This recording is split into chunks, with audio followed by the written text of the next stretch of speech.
Hello viewers, আজকে আলোচনা করব ফ্রিল্যান্সিং এবং আউটসোর্সিং নিয়ে। সিরিয়াসলি, অনেকে ফ্রিল্যান্সিং এবং আউটসোর্সিং কে একই মনে করে।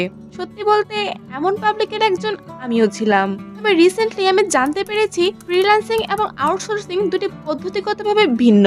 কেননা ফ্রিল্যান্সিং চুক্তিভিত্তিক নির্দিষ্ট কাজ বা প্রকল্পগুলি সম্পূর্ণ করার জন্য স্বাধীন ঠিকাদার নিয়োগ করে, কন্ট্রাক্টর যারা ফ্রিল্যান্সার নামে পরিচিত।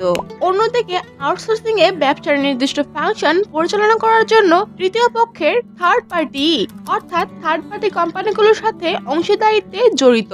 মানে আউটসোর্সিং এ কোম্পানি বা ব্যবসায়িক প্রতিষ্ঠান কোনো ব্যক্তি বা কোনো কোম্পানি বা ছোট ব্যবসাকে নিয়োগ দেয় নিজের কোনো কাজ করিয়ে নেওয়ার জন্য। অবশ্যই এটা থার্ড পার্টি কোম্পানি বা ব্যক্তি দূর থেকে বা ঘরে বসে সম্পন্ন করতে পারে। তাই আমরা করি তোমরা গুলিয়ে ফেলো ফ্রিল্যান্সিং এর সাথে। আমি তো বুঝে গেছি। ভিডিওটি ভালো লাগলে লাইক মাস্ট। Thank you.